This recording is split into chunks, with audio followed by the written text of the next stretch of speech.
శ్రీ గణపతి ప్రార్థన. ఓం శుక్లాంబరధరం విష్ణుం శశివర్ణం చతుర్భుజం ప్రసన్నవదనం ధ్యాయేత్ సర్వవిఘ్నోపశాంతయే. వక్రతుండం మహాకాయం కోటి సూర్యసమప్రభం నిర్విఘ్న కురు మే దేవ సర్వకార్యేషు సర్వదా. ఓం శ్రీరామచంద్ర ప్రభవే నమః. ప్రార్థన. నీలంబు నీమేమ స్ఫటికంబు హృదయంబు భక్తులకును నీవు పట్టుకొమ్మ. నిన్ను వర్ణింపలేరు నీరజాసనులెన్న రక్షింపగా రావే రామచంద్ర ప్రభో. శ్రీరామదేవుని కథ. నాగంభట్టు కాశీ ప్రయాణం. పూర్వకాలంబుననొక బ్రాహ్మణుడు కలడు. ఆ బ్రాహ్మణుని పేరు నాగంభట్టు. ఆయనకొక కుమారుడు ఒక కుమార్తె కలరు. కుమారుని పేరు నారాయణ భట్టు, కుమార్తె పేరు నారాయణమ్మ. వారు చాలా పేదవారు. భిక్షాటన చేసి కుటుంబ పోషణ చేసుకునేవారట. అలా కొన్నాళ్ళయ్యేసరికి నాగంభట్టుకు కాశీకి వెళ్ళి ధనము సంపాదించుకోవలయునని బుద్ధి పుట్టిందట. భార్యతో చెప్పి తెల్లవారుజామున లేచి కాశీకి ప్రయాణమై వెళ్ళుచున్నాడట. అలా వెళ్ళగా కొంత దూరము వెళ్ళేసరికి దారిలో సూతులవారు, వ్యాసులవారు, నారదులవారు ప్రత్యక్షమై, ఓ బ్రాహ్మణుడా, ఎక్కడికి వెళ్ళుచున్నావు అని అడిగిరి. అయ్యా, నేను ధనము సంపాదించుకొనుటకు కాశీకి వెళ్ళుచున్నాను అని చెప్పాను. అప్పుడు వారు, ఓ వెర్రి బ్రాహ్మణుడా, కాశీకి వెళితే నీకు ధనం ఎవరైనా మూటగట్టి ఇస్తారా? కాశీకి వెళ్తే గంగా స్నానం దొరుకుతుంది, విశ్వేశ్వరుల దర్శనము దొరుకుతుంది, అన్నపూర్ణ దర్శనం దొరుకుతుంది, బిందు మాధవుని దర్శనం దొరుకుతుంది. కానీ కాశీకి వెళ్తే నీకు ధనము మూటగట్టి ఎవరిస్తారు? మేము ఒక కథ చెబుతాం, వింటావా అని అడిగారు. నాగంభట్టు, అది ఏ దేవుని కథో వివరించండి స్వామి అని వేడుకొనెను. నారదుడు చెప్పడం మొదలుపెట్టాడు. పూర్వకాలమున కోసలమును రాజ్యము కలదు. ఆ రాజ్యమును పాలించేవాడు దశరథ మహారాజు. ఆయన పిల్లల కోసము పుత్రకామేష్టి యాగం చేయగా దేవతలు ప్రత్యక్షమై పాయస పాత్ర నిచ్చినారు. అతడిది పట్టుకుని వెళ్లి తన భార్యలకు కౌసల్య, సుమిత్ర, కైకేయి అను ముగ్గురు రాణులకు ఇచ్చినాడు. వారు ముగ్గురు పాయసం భుజించగానే గర్భవతులైరి. నవమాసములు నిండగా చైత్రశుద్ధ నవమి నాడు పునర్వసు నక్షత్రమున శ్రీరామ, లక్ష్మణ, భరత, శత్రుఘ్నులకు నలుగురు కుమారులు జన్మించారు. వారు దినదిన ప్రవర్ధమానులై బాలచంద్రుల వలె పెరుగుచుండిరి. కొన్నాళ్ళయ్యేసరికి విశ్వామిత్రుడు వచ్చి రామలక్ష్మణులనిద్దరిని యాగ సంరక్షణార్థం తనతో పంపమని దశరథ మహారాజును అడుగగా, విశ్వామిత్రునితో రామలక్ష్మణులను పంపుటకు దశరథ మహారాజు అంగీకరించగా ముని వారిద్దరికీ బల అతిబల విద్యలను నేర్పెను. రాముడు తాటకని చంపి శివుని విల్లు విరిచి సీతను పెండ్లి ఆడి అహల్య శాప విమోచన చేసి పరశురాముని గర్వభంగం చేసి కైకవరము చేత 14 అరణ్యవాసంలో నుండగా రావణాసురుడు సీతను ఎత్తుకుపోగా లంకాపురమునకేగి లంకా దహనము చేసి రావణాసురుని వధించి విభీషణకు పట్టము కట్టి అయోధ్యకు తిరిగి వచ్చి పట్టాభిషిక్తులై సుఖముగా రాజ్యమును ఏలుచుండెను అని వారు ఆ విప్రునకు మరలా రామదేవుని వ్రత కథ విధానము ఇట్లు చెప్పిరి. 5 లక్ష్మీవారములు, 5 ఆదివారములు పూజ చేసి ఆవు నేతితో దీపం పెట్టి ఆవు పాలు, గోధుమ రవ్వ, పంచదార కలిపి 5 ఉండలుగా ప్రసాదం చేసి రామదేవునకు నైవేద్యం పెట్టవలెను. 1 ఉండ రామదేవునికి, 1 ఉండ బ్రాహ్మణునికి, 1 ఉండ ముత్తైదునకు, 1 ఉండ ఇరుగు పొరుగు వారికి, 1 ఉండ భార్య పిల్లలు అంతా కలిసి తినవలెను. ఆ విధముగా 5 లక్ష్మీవారములు, 5 ఆదివారములు పూజ చేయవలెను. ఈ విధంగా నారదుడు చెప్పినది వినిన నాగంభట్టు వెంటనే తిరిగి తన ఇంటికి వెళ్ళిపోయి భార్య పిల్లలతో కలిసి 5 లక్ష్మీవారములు, 5 ఆదివారములు రామదేవుని వ్రతమునాచరించి కథ చెప్పుకొని తత్ఫలితముగా ధనలాభము కలుగుటను గుర్తించినాడు. అందువలన 5 వారములతోనే ఆపివేయకుండా తదనంతరము కూడా యథావిధిగా నిత్యము రామదేవుని కథ చెప్పుకుంటూ అష్ట ఐశ్వర్యములతోనూ ఇష్ట సంపదలతోనూ తులతూగుతున్నాడట. అలాగున కొంతకాలము అయ్యేసరికి ఇది వరకే కాశీకి వెళ్ళవలెననుకున్నాను, కాని వెళ్ళలేదు, ఇప్పుడు వెళ్ళుదామనుకుని కొంచెము ధనము మూటగట్టుకుని కాశీ కావిడి భుజం మీద వేసుకొని కుమారుని, కుమార్తెను పిలిచి, అబ్బాయి, అమ్మాయి, మీరు రామదేవుని కథ మానకుండా శ్రద్ధగా చెప్పుకుంటూ ఉండమని చెప్పి నాగంభట్టు కాశీకి ప్రయాణమై వెళ్ళిపోయాను. ఆ మరునాడు కుమారుడు ఈ ఆ వారమునకు వెళ్ళి వచ్చి, అమ్మా, రామదేవుని కథ చెబుతాను, విందువుగాని రావమ్మా అని పిలవగా ఆ తల్లి, నాయనా, ప్రొద్దునే దాసీది పాచి పనికి వచ్చే వేళ వంట వేళ అయినది. ఇప్పుడు కథ వినలేను అనెను. మళ్ళీ రాత్రి వేళ కథ చెబుతాను విందువుగాని రావమ్మా అనగా, ఇప్పుడేం కథ నాయనా, పడకల వేళ నిద్రవేళ ఇప్పుడు వినను అనెను. ఆ కారణముగా రామదేవునకు కోపం వచ్చినది. ఎలా వచ్చిన ఐశ్వర్యములు అలాగునని వెళ్ళిపోదలబెట్టగా బిందెలు చెంబులు గిన్నెలు అన్నీ దొల్లిగిల్లి ఇరుగు పొరుగు వారి ఇళ్లలోకి వెళ్ళిపోయెను. పూర్వం నుండి ముష్టి ఎత్తుకునే చిల్లు రాగి చెంబు కూడా దొర్లి వెడలిపోవుచున్నదట. అప్పుడు నారాయణమ్మ చూచి, అమ్మా అదైనా ఉంచమని కోరవే అమ్మా అని చెప్పగా, అదైనా ఉంచు రామదేవుడా తండ్రి అని కోరగా ఆ చెంబు తప్ప మిగతావన్నీ వెడలిపోయినట. వారి గూటిలో ఉన్న వెండి కంచము కూడా దొర్లిపోతూ ఉండగా తల్లి ఆ కంచము ఎంచు పట్టుకొని లాగిందట. అంతటన సగమంచు గల భాగం ఊడిపోయి మిగిలినది ప్రక్క ఇంటికి వెళ్ళిపోయినదట. మరునాడేదో పనిమీద పొరిగింటికి వెళ్ళిన నాగంభట్టు భార్య వారి ఇంటిలో ఉన్న సగమంచు కంచమును చూసి ఈ కంచము మాదే అన్నదట. అందుకై ఆ ఇంటివారు, మీ కంచము అంచు మా ఇంటికి ఎలా వచ్చినదమ్మా? మేము మీ ఇంటికి వచ్చినామా, మీరు మా ఇంటికి వచ్చినారా? కాబట్టి ఆ కంచము మాదే అన్నారట. నాగంభట్టు భార్య, అలాగను కాదు, మా ఇంటిలో ఈ కంచము సగమంచు ఉన్నది పట్టుకొస్తా అని తన ఇంటికి వచ్చి ఇంటిలో ఉన్న కంచము అంచు పట్టుకొని వెళ్ళి అంచును కంచమును దగ్గర పెట్టి చూడగా ఆ రెండును అతుక్కుపోయెను. కాని మొత్తము కంచము మాదే అని ఆ పొరుగింటి వారే ఉంచి వేసుకున్నారట. నాగంభట్టు భార్య సిగ్గుపడి లజ్జపడి ఇంటికి వచ్చినదట. అప్పుడు కుమారుడు చూచి, ఏమన్నారమ్మా నేను, అది మాదేనని చెప్పి వారే పుచ్చుకున్నారని చెప్పాను. అప్పుడు కుమారుడు, అవును, రామదేవుని కథను చెబుతాను, ఇప్పుడైనా వింటావా అమ్మా అని అడిగాను. కానీ ఆ తల్లి, నేను కథ వినను, కార్యము వినను, ఏ పని పాటో చేసుకుని బ్రతుకుతాను గాని రామదేవుని కథ మాత్రం వినను అన్నది. మరియు ఎలా వచ్చిన ఐశ్వర్యం అలాగే వెళ్ళిపోయినది. నీ చెల్లిని మాత్రం తీసుకుని వెళ్ళి ఎవరికైనా ఇచ్చి పెళ్లి చేయమని చెప్పింది. ఆమె ఆజ్ఞ ప్రకారంగా నారాయణ భట్టు చెల్లెలిని వెంటబెట్టుకుని వరాన్వేషణలో ప్రయాణమైనాడు. వారు ఊరి చివరకు వెళ్లేసరికి కాశీ నుండి నాగంభట్టు తిరుగు ప్రయాణమై ధనము మూటగట్టుకుని వస్తున్నాడట. కొంత దూరము వచ్చేసరికి ఆయన ఊరు చివరకు వచ్చినాడు. అక్కడొక కోనేరు కనిపించింది. ఆ కోనేటిలో కాళ్ళు కడుగు కొనుచుండగా ఎక్కడి నుండో ఒక పెద్ద గరుడ పక్షి వచ్చి ఆ డబ్బు మూటను ఎత్తుకొని పోయెను. అయ్యో అని నాగంభట్టు విచారిస్తూ ఇంటికి వస్తూ ఉండగా కొంత దూరం వచ్చేసరికి నారాయణమ్మను నారాయణ భట్టును చూచి, అబ్బాయి అమ్మాయి మీరు సుఖముగా ఉన్నారా అని అడుగగా నారాయణ భట్టు, ఏమున్నది నాన్నగారు, యథాప్రకారమునకు ఏమీ లోటు లేదు. మీరు వెళ్ళినది మొదలు కథ చెబుతాను వినమంటే అమ్మ వినలేదు. కాబట్టి రామదేవునకు కోపం వచ్చి ఎలా వచ్చిన ఐశ్వర్యము అలాగే వెడలిపోయినది. ఆ ఈ వరపు చెంబు కూడా దొర్లిపోవుచుండగా నేను చెల్లి చూచి, అదైనా ఉంచు రామదేవుడా తండ్రి అని ప్రార్థించగా ఆ చెంబు మాత్రం మిగిలినది. మిగతా అవన్నీ వెడలిపోయినవి. గూటిలో ఉన్న వెండి కంచము కూడా దొర్లిగిల్లి ఇరుగు పొరుగు వారి ఇంటికి పోచున్నది. అప్పుడు అమ్మ చూచి కంచము ఎంచు పట్టుకొని లాగగా సగమించు మనకి, సగము పొరుగువారింటికి వెడలిపోయినది. మరునాడు ఉదయమున లేచి వారింటికి నిప్పు కొరకై వెడలి వారి ఇంట్లో కంచము అంచు చూసి, కంచము అంచు మాది అన్నదట. అంతటా వారు, మీ కంచము మా ఇంటికి ఎలా వచ్చినది? నీవు మా ఇంటికి వచ్చినావా, మేము మీ ఇంటికి వచ్చినామా? అది మాదే అన్నారట. అలా కాదు, మా ఇంటిలో ఉన్న కంచము అంచు పట్టుకొస్తానని తీసుకువెళ్ళి దగ్గర పెట్టి చూడగా రెండును అతుక్కుపోయెను. వారు దానిని మాదేనని తీపివేసుకున్నారు. అమ్మ, ఇప్పుడైనా రామదేవుని కథ చెబుతాను వింటావా అని అడగగా నేను కథ విన్ను, కార్యము వినను అన్నది. అందువలన రామదేవునికి కోపమొచ్చి ఎలా వచ్చిన ఐశ్వర్యం అలాగే వెడలిపోయెను. చెల్లిని మాత్రం ఎవ్వరికైనా ఇచ్చి పెళ్లి చేయమని చెప్పి అమ్మ ఆజ్ఞాపించెను. ఆమె ఆజ్ఞ ప్రకారం వెంట పెట్టుకుని వస్తున్నాము.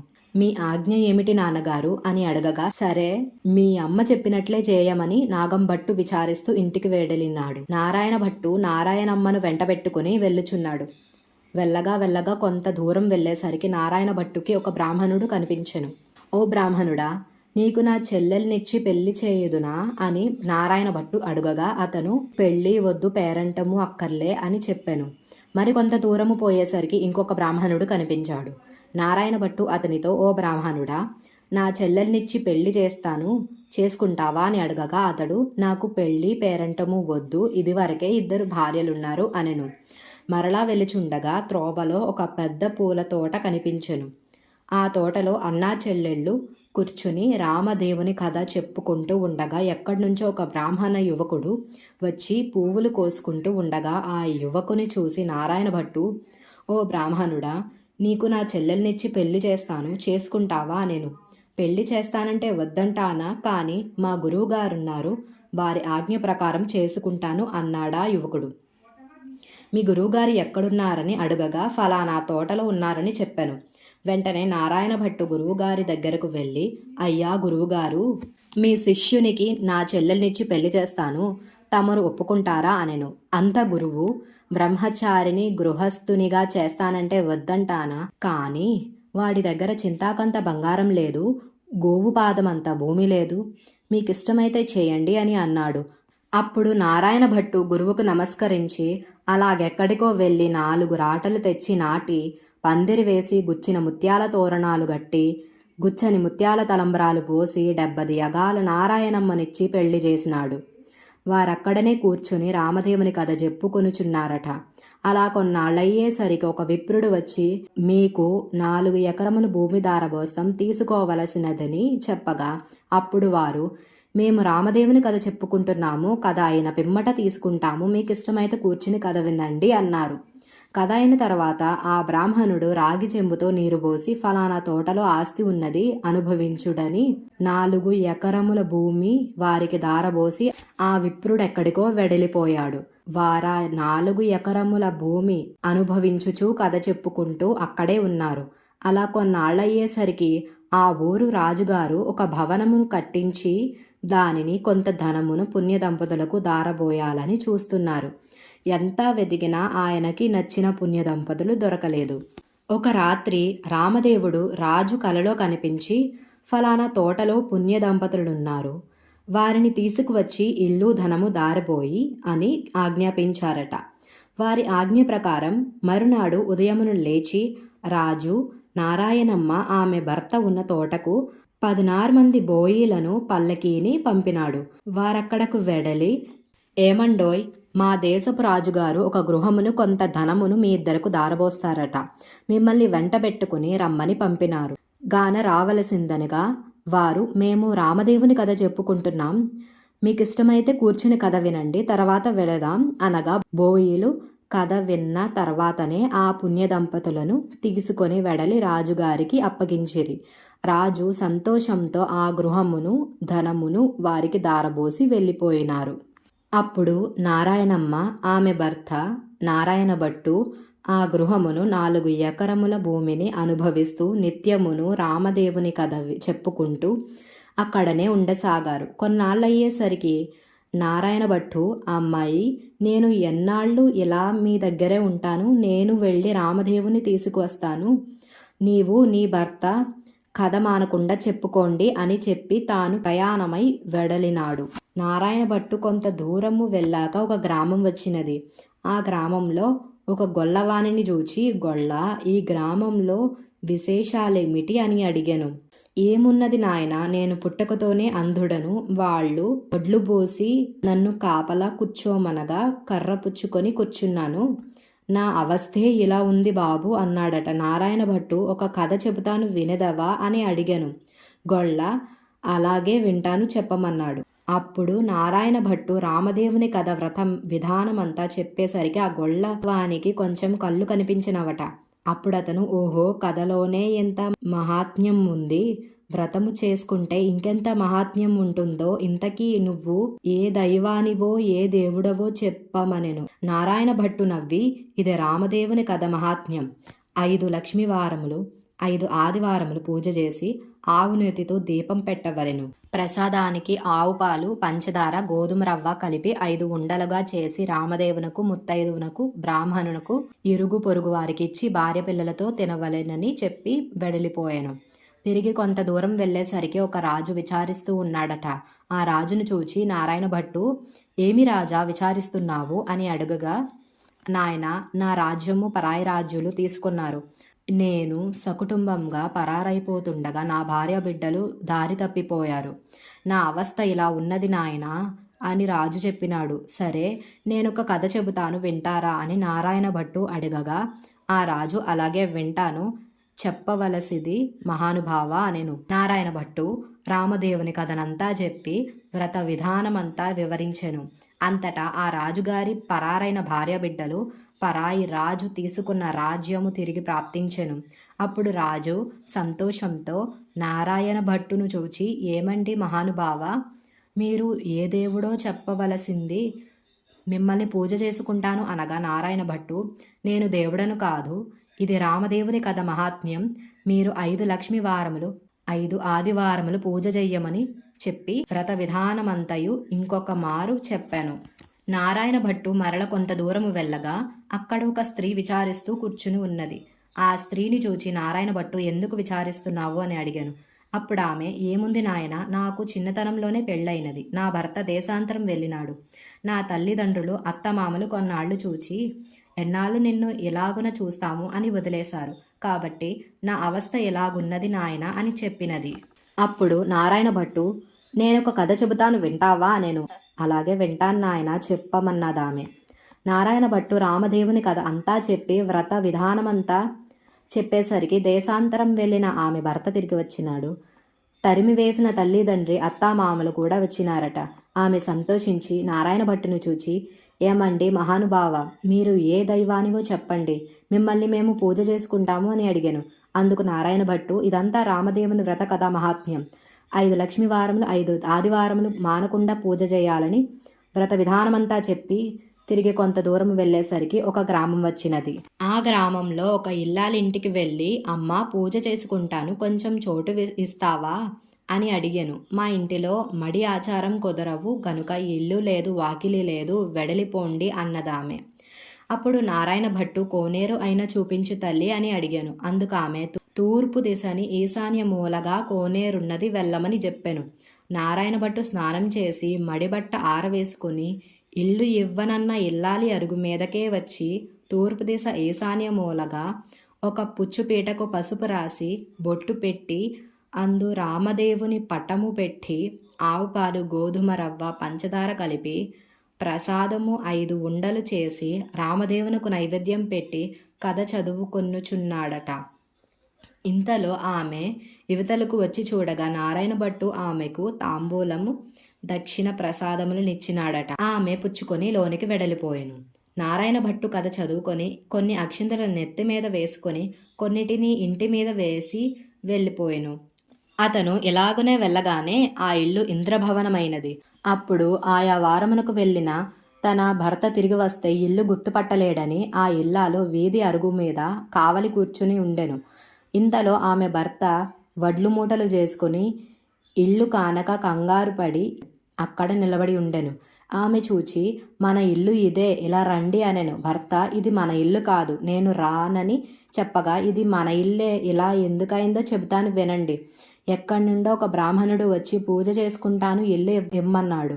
నేను మా ఇంట్లో మడి ఆచారం కుదరవు, ఇల్లు ఇవ్వనని చెప్పాను. అప్పుడు అతను ఒక కోనేరు అయినా చూపించమన్నాడు. నేను తూర్పు దిశగా ఈశాన్య మూల కోనేరున్నదని చెప్పాను.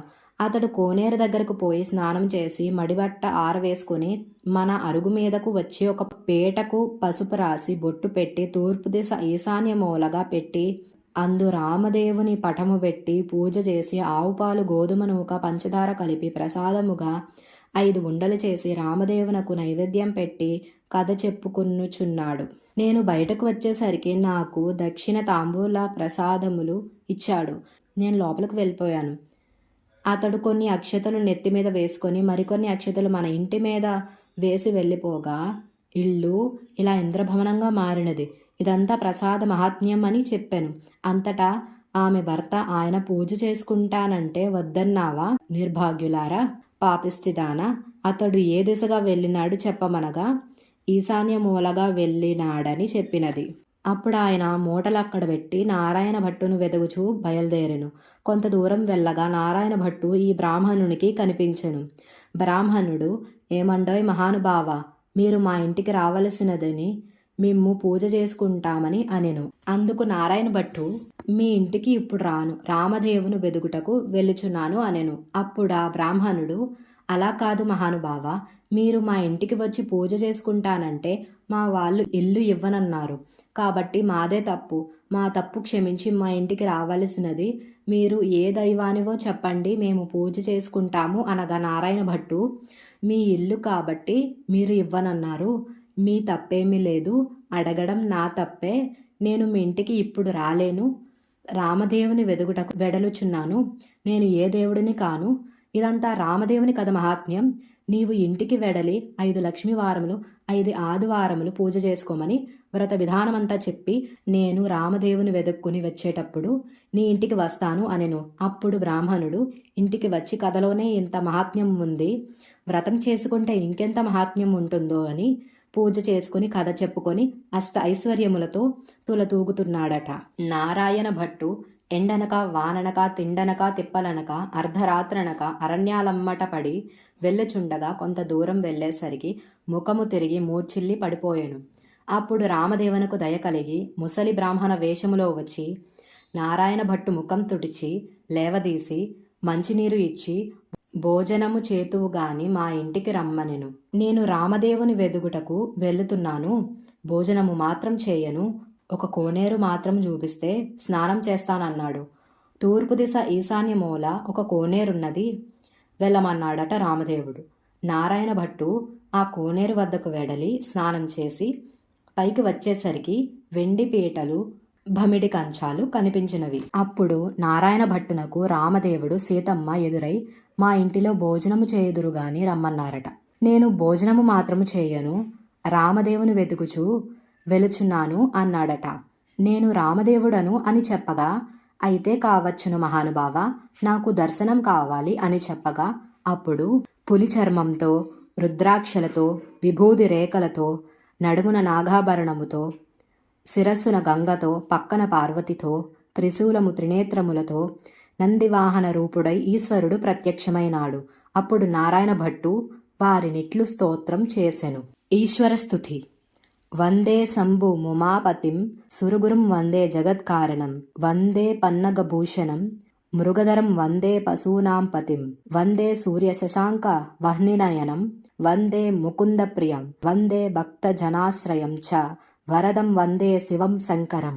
అప్పుడు నారాయణ భట్టు విష్ణుమూర్తిని కూడా ప్రత్యక్షం కావలేనని కోరెను. అప్పుడు విష్ణుమూర్తి వక్షస్థలంబున వనమాలికతో మెరుపు తీగ వంటి లక్ష్మీదేవితో శంఖచక్ర గదాధరుడై నెమలిపించము ధరించి ప్రత్యక్షమైనాడు. నారాయణ భట్టు వారిని కూడా ఈ విధముగా స్తోత్రము చేసెను. విష్ణు స్తోత్రం.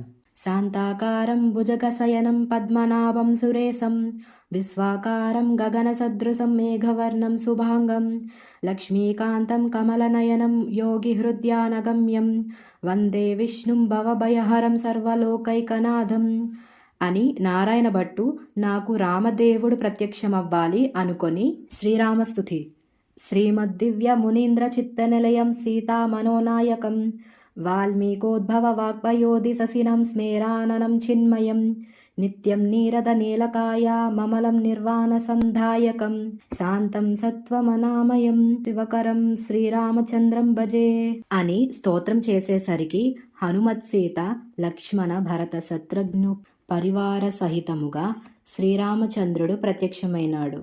అప్పుడు రామదేవుడు ఇప్పుడైనా భోజనం చేస్తావా అని నారాయణ భట్టును అడిగాను. అలాగే చేస్తాను గాని భోజనమైన తర్వాత నాతో వస్తావా అని అభయహస్తం ఇస్తే భోజనం చేస్తా అనేను. రామదేవుడు నారాయణ భట్టుకు అలాగే వస్తానని అభయహస్తం ఇచ్చాను. అప్పుడు ఆ సీతామహాతల్లి 4 కూరలు నవకాయ పిండి వంటలతో పంచభక్ష పరమాన్నాలు వండి వెండి పీటలు బమిడి కంచాలు వేసి వారి బందుకోటి పరివార సహితముగా రామదేవుని పరివార సహితంగా నారాయణ భట్టుకు భోజనం వడ్డించెను. అందరూ భోజనము చేసి కర్పూర తాంబూలములు వేసుకున్న తరువాత నారాయణ భట్టు తనతో రావలసినదని కోరెను. అప్పుడు ముందు నారాయణ భట్టు అతని వెనకనే రామదేవుడు బయలుదేరి వెలుచున్నారు. అలా కొంత దూరం వెడలి నారాయణ భట్టు వెనుకకు తిరిగి చూడగా అతనికి అప్పుడు రామదేవుడు కనిపించలేదు. అంతా నారాయణ భట్టు ముఖము తిరిగి మూర్ఛ వచ్చి నేల మీద పడిపోయాను. అప్పుడు రామదేవుడు దయ కలిగి ఒక ముసలి బ్రాహ్మణ వేషములో వచ్చి నారాయణ భట్టు ముఖము తుడిచి లేవదీసి మంచినీళ్ళిచ్చి ఏమి ఇలాగ పడిపోయినావు అని అడిగాను. దేవా, నీ మహిమ బ్రహ్మాది దేవతలు యోగీశ్వరులు మునీశ్వరులు తపస్సాలురు తెలుసుకొనలేరు. మీ మహాత్మ్యం తెలుసుకొనుటకు నేనెంతటి వాడను, నా తప్పులు క్షమించి నాతో రావలసిందని రామదేవుని నారాయణ భట్టు మరలా ప్రార్థించెను. అప్పుడు రామదేవుడు, అలాగే వస్తానని, నీవు వచ్చినప్పుడు ఎవరి ఇళ్లకు వెళ్ళినావో వారి ఇళ్లకు నన్ను కూడా నీ భుజాలపై కెక్కించుకుని తీసుకెళ్ళమనెను. నారాయణ భట్టు రామదేవుని తన భుజాలపై ఎక్కించుకొని కొంత దూరం వచ్చేసరికి ఇల్లు ఇవ్వనని చెప్పిన ఇల్లాలి ఇంటికి వచ్చిరి. అచ్చట ఆ ఇల్లాలు ఆమె భర్త కూర్చుని రామదేవుని కథ చెప్పుకొని చుండిరి. ఈ విధముగా తొలుత విచారగ్రస్తురాలిగా కనిపించిన స్త్రీ ఇంటికి, రాజుగారింటికి, గొల్లవానింటికి వచ్చిన వారందరూ రామదేవుని కథ చెప్పుకొని చుండగా విన్నవారికి అష్టైశ్వర్యములు, ఆయురారోగ్యములు ఎడబాయకుండా సిరి సంపదలు ఇచ్చి వారందరినీ రక్షించారట. అటు పిమ్మట నారాయణ భట్టు రామదేవుని తన చెల్లెలింటికి కూడా తీసుకొని వెళ్ళగా అక్కడ వారు రామదేవుని కథ చెప్పుకొని చుండుటచే సంతుష్టులై వారికి అష్టైశ్వర్యములు, సిరి సంపదలు, ఆయురారోగ్యములు ఇచ్చి కాపాడి రక్షించినారట. అప్పుడు నారాయణమ్మ తన ఇంటికి అన్నయ్య వచ్చినాడని కాళ్ళు చేతులు కడుగుకొనుటకు నీళ్లు ఇచ్చి దాహానికి మజ్జిగ ఇచ్చినది. సకల మర్యాదలు చేసినది. అప్పుడు నారాయణ భట్టు, మర్యాద చేయనక్కరలేదు, ఇప్పుడు నేను రామదేవుని తీసుకొని వచ్చిచున్నాను, నీవు నీ భర్త మన ఇంటికి రావాలను, మనమందరము పూజ చేసుకుందాము అని చెప్పినాడు. అప్పుడు నారాయణమ్మ సంతోషముతో అలాగే వస్తామని నారాయణమ్మ, ఆమె భర్త నారాయణ భట్టు రామదేవులతో సహా వారంతా బయలుదేరి వారి గ్రామ పొలిమేర్ల దగ్గర వచ్చేసరికి గ్రామంలోని వారు కొందరు చూచి వారి తల్లిదండ్రులతో, ఏమండోయ్ నాగంభట్టు గారు, మీ అబ్బాయి, అమ్మాయి, అల్లుడు ఇంకా ఎవరెవరో బయలుదేరి వస్తూ ఉన్నారని చెప్పినారట. అప్పుడు వారి తల్లిదండ్రులు పరిగెత్తుకొని వచ్చి సంతోషముతో కుమార్తెను కౌగిలించుకోబోయినారట. అప్పుడు నారాయణ భట్టు చూచి, అమ్మ నన్ను ముట్టుకోవద్దు, ఇప్పుడు నేను రామదేవుని తీసుకొచ్చిచున్నాను. మీరింటికి వెళ్ళి 4 మూలలు దులిపి నల్లగా అలికి తెల్లగా ముగ్గులు పెట్టి పచ్చగా పసుపు రాసి మామిడాకులు తోరణాలు కట్టి ఒక పీటకు పసుపు రాసి బొట్టు పెట్టి తూర్పు దిశ ఈశాన్య మూలగా ఉంచి దానిపై రామదేవుని పటము పెట్టి గోధుమ నూక, పంచదార, ఆవుపాలు కలిపి ప్రసాదము 5 ఉండలు చేసి పూజకు అన్నీ సిద్ధము చేసినాక కబురు చేయండి. అప్పుడు నేను రామదేవుని తీసుకువచ్చేదనని చెప్పినాడు. వారు సంతోషముతో అతడు చెప్పిన ప్రకారం పూజకు అన్నిటినీ సిద్ధం చేసి అతనిని రమ్మని పిలిచిరి. అప్పుడు నారాయణ భట్టు సంతోషముతో రామదేవుని భుజములపైకెక్కించుకుని ఆ గ్రామంలో 4 వీధులు ఊరేగించి ఇంటికి తీసుకుని వచ్చి ఆ రామదేవునితో, తండ్రి, మా ఇంటిలో మీరు కుడిపాదం పెట్టవలను అని ప్రార్థించాను. అప్పుడు రామదేవుడు వారింటిలో కుడిపాదం పెట్టేసరికి అది పెద్ద ఇంద్రభవనముగా మారిపోయినది. అప్పుడు నారాయణ భట్టు రామదేవునితో, పేదవాడను, నిన్ను తప్ప అన్యమెరుగని వాడను, నీ భక్తుడను కాబట్టి అపరాధముగాను అపచారముగాను భావించక నాకున్న ఈ పుచ్చుపీటయే సింహాసనమనుకొని దయవుంచి దీనిపై తమను కూర్చుండవలెనని వినయముగా ప్రార్థించెను. రామదేవుడు ఆ పీట మీద కూర్చునేసరికి అది వజ్రాలు, వైఢూర్యాలు, కెంపులు, మాణిక్యాలతో చేసిన బంగారపు సింహాసనముగా మారినదట.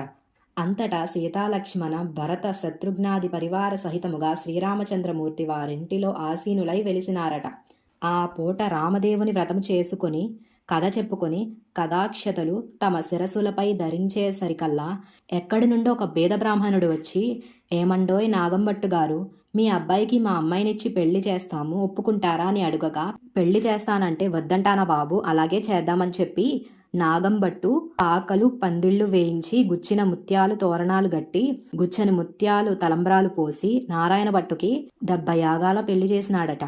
నారాయణ భట్టు, అతని భార్య నారాయణమ్మ, ఆమె భర్త వారంతా మరలా రామదేవుని వ్రతమును పట్టి ఆవు పాలు, గోధుమ రవ్వ, పంచదార కలిపి ప్రసాదము చేసి ఆవు నేతితో దీపం పెట్టి తూర్పు వైపు ఈశాన్య మూలగా ఒక పీటకు పసుపు రాసి బొట్టు పెట్టి 5 లక్ష్మీ వారములు 5 ఆదివారములు పూజ చేసి నైవేద్యం పెట్టి కథ మానకుండా చెప్పుకుంటూ ఉన్నారట. వారి భక్తికి మెచ్చి రామదేవుడు వారికి ఆయురారోగ్యాభివృద్ధి, అష్టైశ్వర్యములు ఎడబాయకుండా సిరి సంపదలనిచ్చి రక్షించినారట. ఈ నోము ప్రపంచమంతా నోచిరి. నోచిన వారందరూ అష్టైశ్వర్యవంతులై సుఖముగా నుండిరి. రామదేవుని కథ సంపూర్ణం. జయ శ్రీరామ్.